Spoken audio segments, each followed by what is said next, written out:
Hello and welcome to Portsmouth This Week. I'm your host, Conley Wake. This show is under the auspices of Rich Rayner, our Portsmouth Town Administrator. Together, Rich, myself, and the entire Portsmouth This Week team are on a mission to build community. We do that by bringing you accurate and timely information about the issues and events that impact you. We introduce you to the faces, the personalities, the leaders in this magical place in which we live. I'm so excited today to have with me our Superintendent of Schools, Liz Viveiros, Dr. Liz Viveiros. Welcome, welcome to the show. Me. I'm just going to go with Liz because I feel like we're already vibing here. Absolutely. Right? But I know everybody calls you Dr. Viveiros, but Liz. That's great. Thank you for coming and being on the show. I know things are so busy right now. It's a busy time of year. It's a very busy time of year. So thanks. We just want everybody to get to know you and get to know what you care about, what the schools are working on. And I know we've got a very cool bond situation coming up. So we're going to try to touch on all of that. Let's do it. This show is going to fly by. All right. Let's start though with you. Sure. How did you land here as our superintendent? Oh, all right. Where do I begin? Yeah. Well, just a little bit about me. So, first generation college graduate. I come from a family of Portuguese immigrants, so I have been blessed. My first language was actually Portuguese, so it's very cool. And so education has always really kind of been the root of my family. So I knew from the start I wanted to be a teacher, and I went on that path. I went to Rhode Island College and quickly got a job after that at Bristol Warren. So so I was there for 14 years as a special educator, and that's amazing. Yes, it was a wonderful time. And also an elementary educator. I was a second grade teacher. I would argue it's one of the best grades to teach. So I think that was maybe my favorite. Yeah, it was really, and the kids are just really great age. Really great age, yes. Still very sweet. Still very sweet. Very sweet, right? So after that, I decided that I wanted to follow my leadership passions. So I got a master's in educational leadership, and once I graduated, I happened to stumble upon the position at Melville, and I said to myself, wow, this is like the ideal situation for me as a first-time principal. Yeah, that's when you came on my radar. Yes. I mean, my kids weren't at Melville, they were Hathaway, but I remember you just upped the social media and you were super engaging. So I was like, even as a parent at Hathaway, I was like, what's going on in Melville? What cool things they're doing? You were on it. Being an elementary principal is probably the absolute best job you could have. You are a rock star to the students, and they're happy and excited to be there. And the Melville community and the Hathaway community, just two amazing schools. Yeah, your team of teachers over there at Melville. Yes, absolutely. Amazing. So I spent 8 amazing years there. And well done. Yeah, right. Well done is correct. That's just so cute. I know. It's so cute. I drive by it every day and I'm like, oh. Well, and you know, and it's a way to acknowledge our students, right? Mm-hmm. So we have a little bit of, that's all about our positive behavior intervention systems. So PBIS, we call it. So earning those well done slips, there's actually meaning to it. And it's really that the students are, adhering it's not just cute. It's not. There's a method to the madness. Yeah, we have 4 school-wide expectations: being safe, respectful, responsible, and ready to learn. And a great way to acknowledge that, because everyone loves to be acknowledged. So at Melville, they give students well done slips. I love it. At Hathaway, you've got your golden apples. Yes. And we now have Patriot Pillars at the middle school. And Patriot Pillars? I haven't heard of that one. Yeah, and we're working on our high school right now, because it's a little harder to get our high school students to buy into just a piece of paper that says well done. But but really great things. We'll look forward to what you come up with there. But that's awesome. Yeah, so my time at Melville was excellent. I had 8, again, like I said, great years there. And then I stepped into the role of deputy superintendent. So for the past 5 years, I've really been working on the nuts and bolts of all of the academics within the school district. So I spent 6 years. Do you mean like by curriculum? What do you? Curriculum. So it's interesting. The role of deputy superintendent, a lot of times people don't fully understand that, but really, in Portsmouth, we've taken a position and we've basically said, okay, you can be the multilingual learner coordinator. You can oversee truancy. All teaching and learning falls under that. In addition to that, just any sort of professional development that's happening for our educators, that comes out of that office as well. There's a lot of things. Student teachers that we're organizing within the schools. Yeah, a lot falls under that role. So for 5 years, I really worked on shaping the that academic rigor part of our district priorities. I know that I had shared those with you. Yes, we've got this amazing, thank you for bringing some of these materials. Just to share some information of the work that we're doing. But most important is your priority goals, right? So absolutely. maybe we can hit on a couple of those. Or you know, I know our audience isn't seeing this, but what do you want to hit here? I mean, these are beautiful things. With our strategic plan, and it runs from 2025 through 2030, and we're focusing on academic rigor for all students. We want to ensure that our students are college and career ready when they leave us. So what does that look like? And most of them go to college? And yes, they do. But we want to ensure that we've got students that are prepared for all aspects of life, so that students that want to get into careers right out of college, and there are some really amazing careers that are out there that don't require a college education, so to ensure that the students can also get that. Yeah, but kind of whatever they want. Yes, absolutely, and that's what we're here for. And that's, I think, why we've turned such an extensive focus on the career and technical education program at our high school. We've built our CTEs from 4 CTEs that we had, and we now have 7. And can you tell us what those are off the top of your head? Yeah, absolutely. Don't mean to make this a quiz. Well, no, that's okay. Oh, because shocker! I brought it with me, right? No, of course you did. You're very well prepared, I could Liz. tell you, right? So we have visual arts, we have video production, child development, engineering, and then most recently we have bioscience, and we're doing some really amazing work with that. We also have our music production, and let's see, which one did I leave? I think that was in 7. A new business management now. Oh, a little mini MBA kind of Absolutely, that's situation. what we're hoping. And when I look at our CTEs, I want to ensure that when students are taking those programs, they can see a clear career path right out of high school, and also a 4-year college path. So what would that look like? And that's what we're really starting to shape now.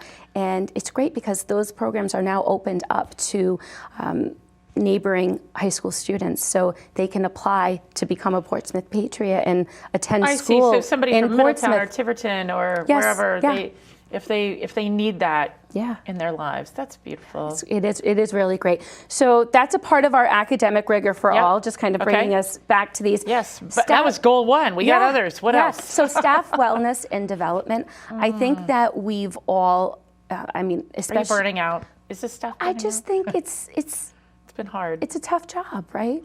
It's a tough job, and then you add COVID on top of it. So I think that one positive that came out of COVID is that we've realized that we need to pause and we need to appreciate ourselves, our surroundings, and each other.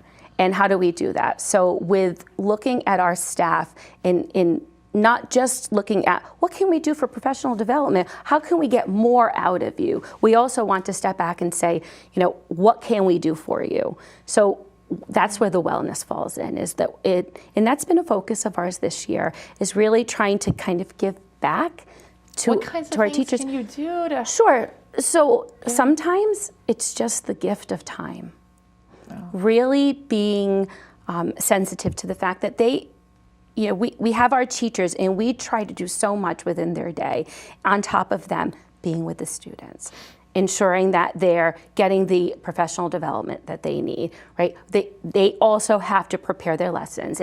So just to be able to sit back and say, okay, sometimes just giving them that hour, giving them that time, that's really important. But then it's just being able to come together as a group and build upon each other's strengths and really be able to connect with each other. So we've given them some opportunities to do that as well.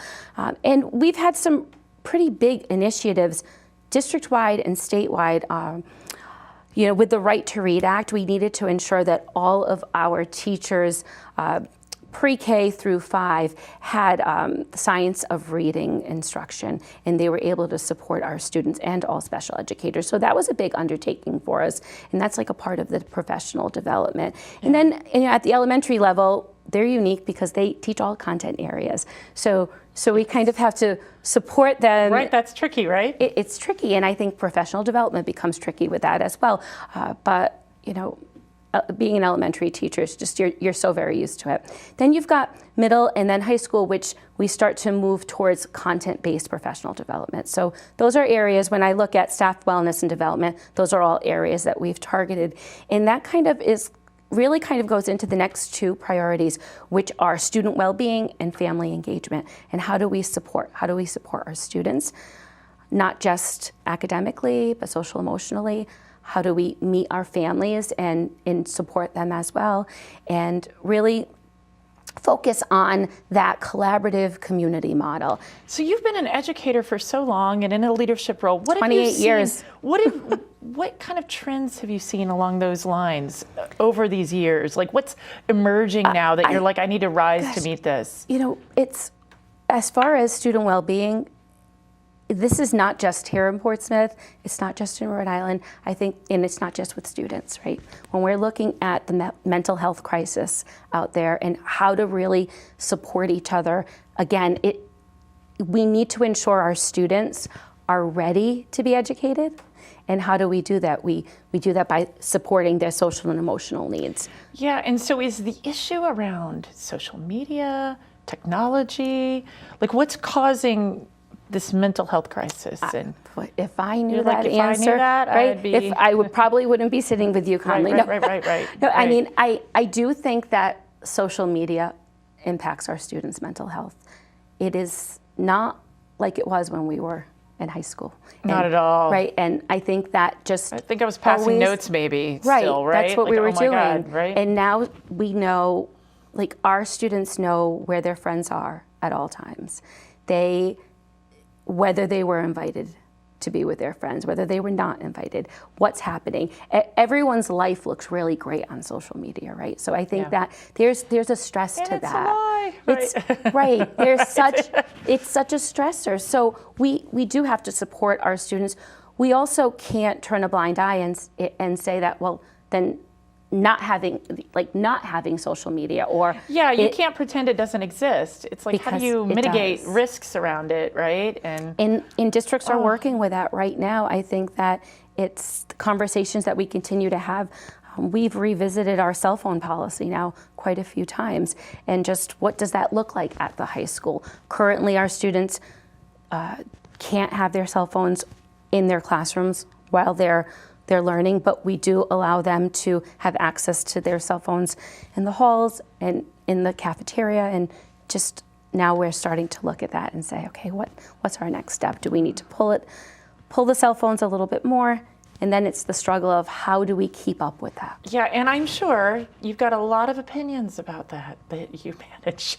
All the stakeholders, all the strong opinions, and sometimes the loudest aren't necessarily the direction you're going. And I mean, good luck to you. Well, thank you. I appreciate that. I'm certainly only one member of the team with those discussions. And I think that I can be pulled both ways because I do feel that there are there's not one right answer. There isn't. And I think we need to stay on top of it.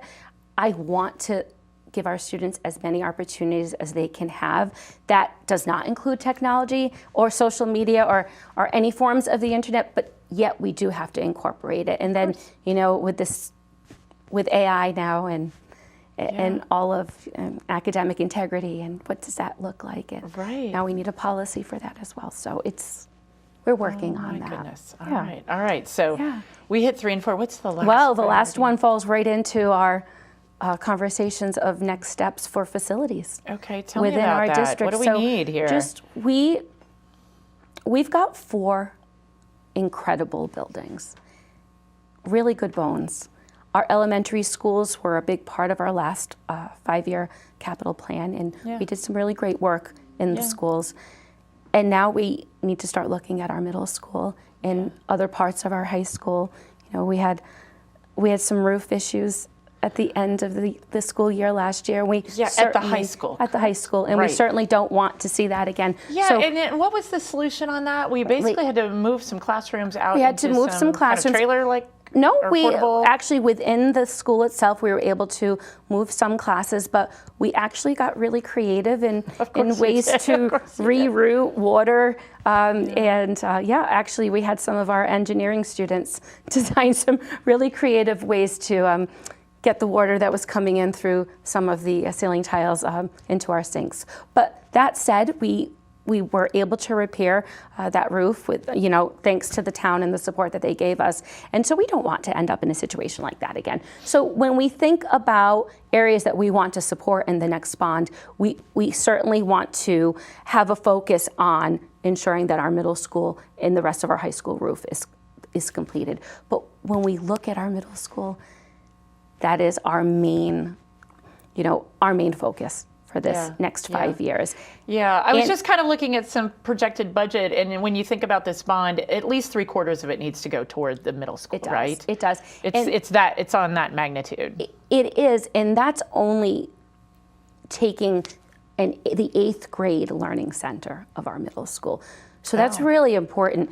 All right, so let's back up. Let's back up. So let's set the stage. Mm-hmm. Describe to our viewers, what does this middle school look like? What are the pieces, and as you think about the priorities?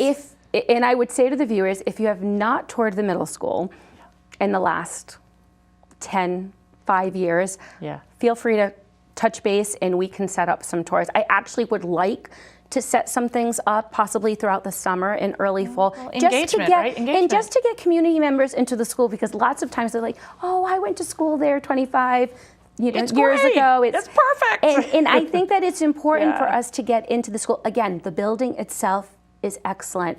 We were able to remodel our the little theater at the middle school, so that looks really great right now. That's an outstanding venue. It really is. And now that we've got new seating, new curtains, fresh paint on the walls, new carpeting, it looks like an amazing space. We look at our gymnasium, and there's lots of potential there, but we've got potential. We've got a lot of work to do in there as well. But it's the classrooms, and we're a top performing school district. Well, let's talk about that real quick, all right? Yes. We are, right? We're one of the best in the state. We are one of the best in the state. Yeah. And you were sharing some data with me about how all the numbers are going in the right direction. Yep, absolutely. We have gone up in ELA, math, science proficiency across the district. Graduation rate has gone up. Chronic absenteeism has gone down. And what does that mean, chronic absenteeism? So just students that are absent 10% or more of their school year, and it really depends on how many days you've been in school. And that's a real push for the state as well, is ensuring that for us to be able to support students, they need to be in school, of course. Right? But we're getting high marks. It sounds like we're doing great. We're doing great. We're A plus. Right. I would say we are a solid A. Okay. All right. And so we need innovative facilities to support that. And so when you look at an outdated facility, you really need to start trying to redesign that. And what does outdated mean? It means I'm sweating because there's not air conditioning. Don't have the right audio-visual tools. Sure. Like, what are the things when you say outdated? So all of that, Conley. But at our middle school, it's really interesting because the concept of when they built the school was that they had these learning centers. And so within our middle school, if you were to walk down our 8th grade hall, our classrooms are doubled. So you walk into one door and you're in a classroom with no natural lighting. Yeah. And in order to get to the classroom, you go through the other classroom. You go through the other classroom. Oh, yeah. That's tough. Then that classroom leads to another. And then the way it works is that all 4 classrooms at one point could open. And there was this open class model that was really popular. That just doesn't work for what we need to do right now. And the fact that the walls that would, collapse and open up aren't really working effectively anymore. Right. And so it really is interesting. It's worth a tour for sure. Okay, well, I'll be one of your first. Yes, I would love that. Yeah. So if people wanted to truly do that, do they reach out to your office? I am going to be planning some outreach to the community. All right. So I will set some things up, and I'll share that information with the community. I'll get it out with you as well, absolutely. But just come in, take a look at the space. I have already walked through the space with school committee members, some town council members as well, and I think you need to get all these adults sitting in those chairs too, like we're in the classroom, so we can be like. Well, especially that front room. It's a difficult room to be in. Again, without the natural lighting, and so we're really looking to give it a facelift. So for this first. I would say for the first 5 years of what I am envisioning as a 10-year plan, because we can't get it all done at once. We want to be fiscally responsible. We understand that there is going to be a little bit of a burden on taxpayers. So what does that look like, and how can we be sensitive to that fact? So when we're developing the plan, we really are looking at stages. So this first stage would open up with what I'm hoping for would be the 8th grade learning center. We would develop that. By doing this in stages 2, we're able to take the students, and we can still accommodate students without having outdoor classroom trailers and We can, because we've got the luxury of the double classroom. And then that 8th grade center becomes a model, and you can tweak and find best practices, and like it just gets better with the 8th grade center, with the 8th grade learning center, we are looking to add an addition as well. It's a small addition to be able to add a few additional classes, because we've got science labs that we're considering. We have some specialties, special education classes that we're looking at also supporting. With this transition of the 8th grade, we're also looking to have a student support center, we're calling it, where our social workers, school psychologists, support staff for students would be in a local, like one central location, and we're looking to bring our nurses' office up closer to the front office, because right now it's kind of in the middle of the school, so it's a walk to get our students who aren't feeling well out. To meet their families. So that's all a part of those pieces for the middle school, and at our high school. A part of this plan is looking at our current science classrooms and how they can become more innovative. We've done a lot of work with our bioscience classes, with the CTE. Which is one of the CTEs, So we've done a lot of work with those classrooms, and the hope is that we'd like for the rest of the science labs to have a similar model. So that's a part of it as well. Very cool. And then at the elementary schools, we really are looking at the parking lots. And just what can we do to ensure we have even pavement, plenty of parking for our families and our staff. I haven't been there in a while. My kids just graduated, so they're all doing the college thing. So it's been a while since I've been in the Hathaway parking lot, but I believe my daughter is graduating in 2 weeks from UConn, so I have 2 kids now out of college. Oh, wow, it flies, doesn't it? No, and that's a whole new world for them. Now, were they in schools that you were the principal or anything? They never were. We've lived in some. Because that's a fun thing to manage, I'm sure. Right. No, I've always been able to be mom and then teacher, principal. Good for you. It's sometimes you need that separation. So Okay, before we leave Bond, what else do you want to tell us? I know we're just kind of planting some seeds. There's not a proposal out yet, right? It's in the works. Sounds like you're being really thoughtful about this. So our hope is the current proposal all in is about $41 million. And so at this point, we're in discussions with the town council, and we're going to be working collaboratively to come up with a number that works for our town and that can support as many of the projects that we are proposing. Once we settle on an amount, then that will be a part of the question in the November election. Okay, so it'll come up this November. It will be this November. Okay, so we're going to hope to have you back because we're going to talk more about this, right? And I could bring a team of people. Yeah, there are quite a few people that could speak to the bond. That'll be great. Well, that's really exciting. Oh my goodness. It is. Wow, but what a project. Yeah, well, I know.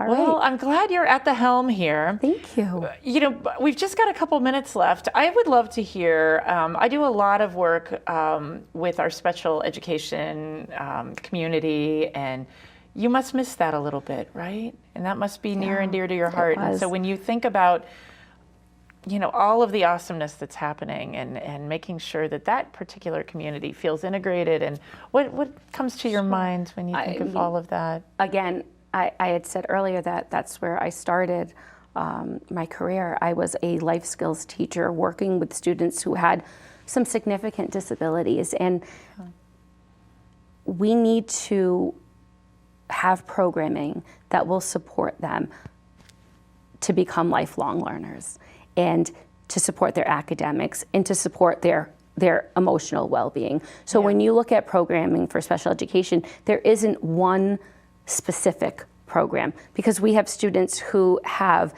only academic needs. We have students who have some social, emotional, behavioral needs. We have, you know, needs like in the autism realm as well. And I think for us to have programming within our schools to be able to support our students, it becomes difficult. Yeah. And we've got Mrs. Charity Shea. She's our Director of Student Services, Portsmouth resident, and has been in special education, I believe, her entire career. And she really has brought a great vision of how we can support students into our schools. So we're continuing that work and building upon how to meet students where they are. When you look at that chronic absenteeism rate, you know, it is getting students back in. What does that look like?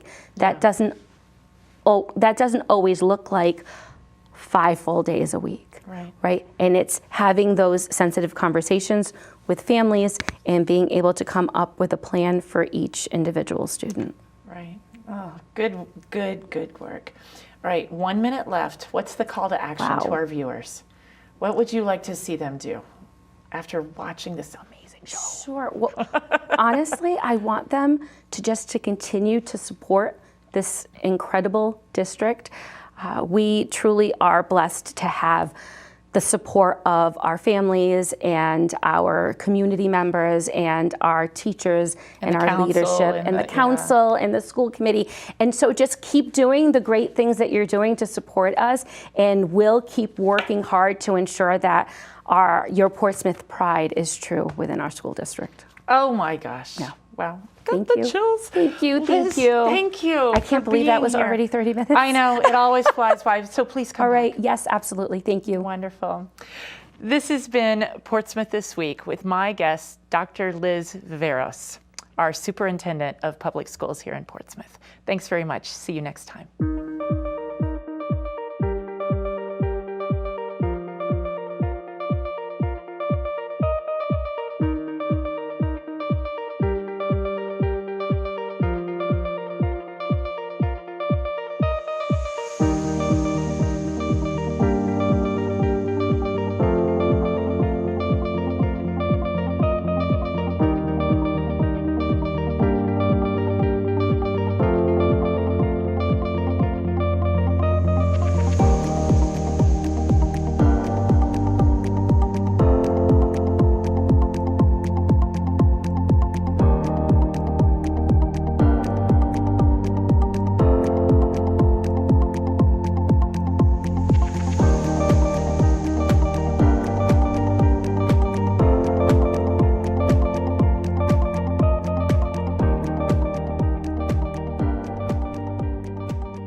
The Newport Navy Choristers is a local choral group associated with the military that raises money for local 501c3 organizations. If you would like to join us on our journey and learn more about us or become one of our sponsors for a concert to benefit your organization, please visit us at www.newportnavychoristers.org.